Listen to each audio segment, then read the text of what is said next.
Hello friends, मेरा नाम जगविंदर है। चलिए आज देखते हैं कि हम सर्वर 2008 में डीएचसीपी रोल कैसे इंस्टॉल करते हैं। डीएचसीपी जो है वो डायनेमिक होस्ट कॉन्फ़िगरेशन प्रोटोकॉल है जो ऑटोमेटिकली आईपी एड्रेसेस प्रोवाइड करने के काम आता है आपके नेटवर्क होस्ट को। अभी नेटवर्किंग डिवाइसेस को ये आईपी एड्रेस ऑटोमेटिकली असाइन कर सकता है। इसके अलावा वो subnet mask, default gateway, DNS का आईपी एड्रेस भी असाइन कर सकता है और भी काफ़ी फीचर्स को इंस्टॉल आप यूज़ कर सकते हैं इसके साथ। तो इसके लिए मुझे अपने सर्वर मैनेजर में एक रोल ऐड करना पड़ेगा, जिसको बोलते हैं हम ऐड रोल। और ऐड रोल में देखिए यहाँ पे एक ऑप्शन है DHCP सर्वर, तो यहाँ पे उसको सिलेक्ट करते हैं। DHCP देखिए बता रहा है enables you to centrally configure, manage and provide temporary IP addresses related information for client computers। Next करते हैं, थोड़ी सी और डिटेल में इंफॉर्मेशन DHCP सर्वर के बारे में नेक्स्ट करते हैं। तो यहाँ पे पूछ रहा है कि जो आपका ये सर्वर है या जो सर्विसेज आप इंस्टॉल कर रहे हैं वो किस नेटवर्क अडेप्टर के साथ आप बाइंड करना चाहते हैं, यानी कि जो रिक्वेस्ट है वो किस आईपी एड्रेस पे आएगी और कौन सा network interface card DHCP services को आपके सर्विसिंग के लिए यूज होगा।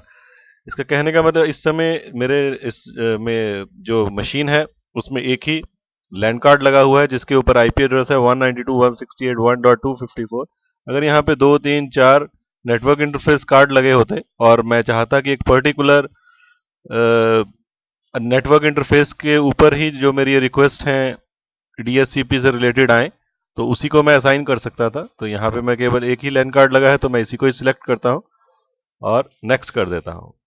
तो कुछ और इन्फॉर्मेशन आपसे मांग रहा है, एक्स्ट्रा इन्फॉर्मेशन। अगर आप चाहते हैं कि जो आपका यूजर है, जो जिसको आप होस्ट दे रहे हैं, उसके साथ वो डोमेन का नाम भी उसके साथ जुड़ जाए, मतलब उसको डोमेन इन्फॉर्मेशन भी मिल जाए और डीएनएस सर्वर एड्रेस भी उसको मिल जाए, तो आप ये इन्फॉर्मेशन भी पास कर सकते हैं। इसको वैलिडेट करने के लिए डीएनएस सर्वर को आप वैलिड करते हैं तो बता रहा है कि it's a valid IP address, तो वैलिड डीएनएस सर्वर। अगर आपके नेटवर्क में विन सर्वर इंस्टॉल्ड है और अगर आप विंस की सर्विसेज भी जो नेटबायस नेम रेजोल्यूशन के काम आता है यूज करना चाहते हैं, तो आप यहाँ पे उसका आईपी एड्रेस कॉन्फ़िगर कर सकते हैं जो आपने विन सर्वर बनाया होगा या विन सर्विस इंस्टॉल की होगी जिस कंप्यूटर के ऊपर। तो हमारे यहाँ कोई विन सर्विस इंस्टॉल नहीं हो रही है तो मैंने इसको सिलेक्ट नहीं किया है और नेक्स्ट कर दिया है। इसके बाद देखिए वो एक इन्फॉर्मेशन आपसे पूछ रहा है कि आप स्कोप बताइए। स्कोप बेसिकली एक रेंज है, एक पूल है जो आप बताएंगे जिस रेंज में से आईपी एड्रेसेस आपके नेटवर्क को, आपके नेटवर्किंग डिवाइसेस को प्रोवाइड की जाएगी। तो एक स्कोप बनाते हैं, कुछ भी नाम रखते हैं, मान लीजिए कुछ भी एनी नेम के स्कोप, और उस स्टार्टिंग आईपी एड्रेस मान लीजिए हम असाइन करना चाहते हैं 192.168.1.1 से लेके, और आईपी एड्रेस 192.168.1 डॉट मान लीजिए 254 तक हम पूरी रेंज असाइन करना चाहते हैं। सबनेट मास्क उनको क्या मिलेगा ये भी असाइन कर सकते हैं। और ये राउटर एड्रेस जो आप चाहते हैं कि मेरे मतलब गेटवे की तरह यूज़ करना चाहते हैं इंटरनेट कनेक्टिविटी के लिए, तो आप वो एड्रेस भी प्रोवाइड कर सकते हैं। तो गेटवे एक एक्ट करता है कि अगर आपकी क्वेरी आपके नेटवर्क में रिजॉल्व नहीं होती है तो वो गेटवे के पास जाती है। तो हमने गेटवे एड्रेस, जो भी आपका राउटर एड्रेस होगा जो दूसरे नेटवर्क से आपको कनेक्ट कर रहा होगा, उसका एड्रेस यहाँ पे कॉन्फ़िगर किया जा सकता है। तो इसके साथ यहाँ पे एक ऑप्शन है कि आप इस स्कोप को एक्टिवेट भी करना चाहते हैं। तो आप अगर चाहते हैं कि ये स्कोप बनाएं और इसके बाद ये आईपी एड्रेसेस प्रोवाइड करने लग जाए एक्टिव डायरेक्टरी में, तो इसको एक्टिवेट करना जरूरी है, नहीं तो मैं इसको बाद में भी एक्टिवेट कर सकता हूं। मैंने इसको एज इट इज छोड़ा, ओके किया, नेक्स्ट किया। उसके बाद वो मुझसे पूछ रहा है कि आप डीएचसीपी वर्जन 6 स्टेटलेस मोड में भी आप ये सर्विसेज इंस्टॉल करना चाहते हैं। बेसिकली डीएचसीपी वर्जन 6 में दो मोड्स होते हैं, एक स्टेटफुल और एक स्टेटलेस। तो ये इसके बारे में हम किसी और वीडियो में बात करेंगे, तो अभी के लिए इसको डिसेबल कर देते हैं और नेक्स्ट क्लिक करके यहाँ पे वो मुझसे क्रेडेंशियल्स पूछ रहा है कि आप specify credentials to use for authorizing the DHCP server in active directory domain services. Actually में ये कंप्यूटर मेरा डोमेन कंट्रोलर भी है, तो वो कह रहा है कि अगर आप एक्टिव डायरेक्टरी में आईपी एड्रेसेस प्रोवाइड करना चाहते हैं क्लाइंट्स को जिनके ऊपर जो डोमेन मेंबर्स होंगे, तो आपको इसको ऑथराइज करना पड़ेगा सर्वर को। तो वो कह रहे हैं कि ऑथराइज करने के लिए आप कौन से यूज़र नेम पासवर्ड यूज़ करना चाहते हैं, तो अगर आप एडमिनिस्ट्रेटर हैं या कोई भी जिसके पास परमिशंस है ये ऑथराइज करने की, वो इसको कर सकता है। तो हम एडमिनिस्ट्रेटर की तरह ही लॉगिन है, हम ऑथराइज करते हैं इसको, नेक्स्ट करते हैं, तो एक समरी देता है और हम इसको इंस्टॉल कर देते हैं। ये कुछ टाइम लेगा, उस टाइम के लिए हम वीडियो को पॉज करते हैं और आफ्टर दैट हम देखेंगे कि ये आईपी एड्रेस क्लाइंट्स को प्रोवाइड करता है या नहीं करता है।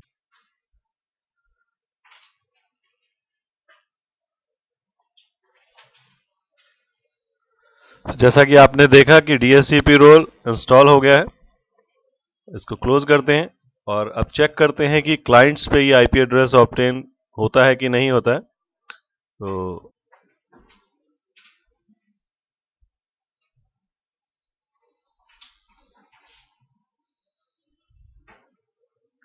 चलिए देखने से पहले कि हम क्लाइंट्स पे आईपी एड्रेस मिला है कि नहीं मिला, हम डीएचसीपी की प्रॉपर्टीज को देखते हैं।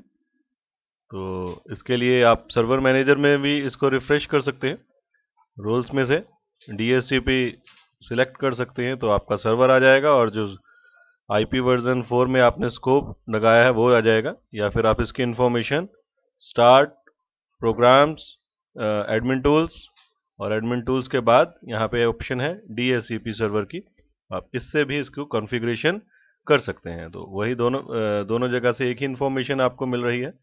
सर्वर मैनेजर बेसिकली एक डैशबोर्ड की तरह काम करता है, जहाँ से हम पूरे सर्वर की मैनेजमेंट कर सकते हैं। लेकिन ये जो डीएचसीपी एमएमसी है, इससे हम केवल डीएचसीपी से रिलेटेड ही काम कर सकते हैं। तो ये ग्रीन एरो दिखा रहा है, इसका मतलब ये प्रॉपरली फंक्शन कर रहा है। पूल दिखा रहा है, लीजेस अभी कोई लीज नहीं मिला है। तो चलिए चेक करते हैं कि आईपी एड्रेस कैसे ऑब्टेन करता है। तो एक क्लाइंट मशीन पे जाते हैं, उसके लैन कार्ड की प्रॉपर्टीज में, और इसको हम प्रॉपर्टीज में जाके इसको आईपी एड्रेस ऑब्टेन करवाते हैं और चेक करते हैं। तो देखिए इसको एक आईपी एड्रेस पहला ही मिल गया है, 192.168.1.1 डिफॉल्ट मास्क लीज। जब कब से मिल रही है, कब तक इसको लीज मिलेगी, और क्या गेटवे डीएनएस सर्वर है वो इन्फॉर्मेशन भी इसको मिल गई है। डोमेन का नाम कनेक्शन स्पेसिफिक डीएनएस king.com आ रहा है। और इसके अलावा एक और मशीन पे देख लेते हैं। तो इसकी भी लैन कार्ड की प्रॉपर्टीज में हम चलते हैं, स्टार्ट,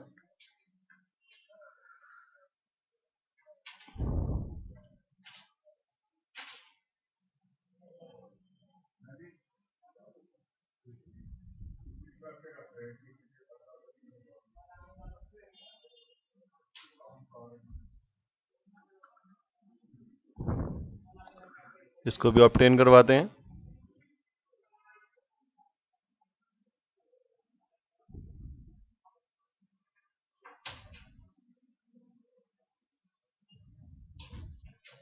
और चेक करते हैं, देखिए इसको भी एक आईपी एड्रेस मिल गया है 192 और असाइंड बाय डीएचसीपी बता रहा है। और डिटेल में जाते हैं तो देखिए इसको अभी लीज पीरियड यहीं से ही स्टार्ट हो रहा है।